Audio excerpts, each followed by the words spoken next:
Sa ilalim ng lumang rails ng tren sa Pope Lick Creek, Kentucky, sumibol ang isang alamat na nagpapakilabot sa mga residente, ang Pope Lick Monster.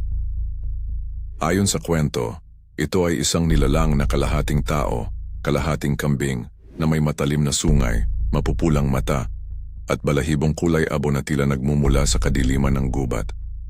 Maraming bersyon ang pinagmulan ng nilalang na ito.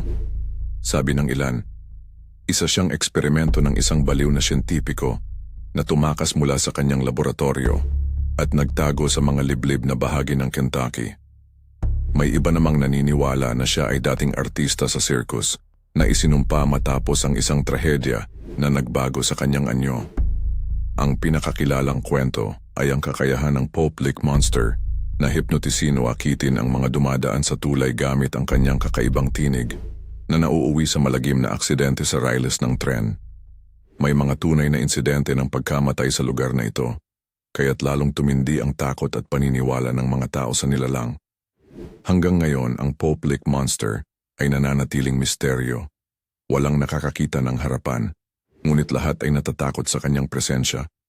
Bago ka dumaan sa tulay, mag-ingat. Baka ikaw na ang susunod niyang biktima sa madilim na alamat ng Kentucky.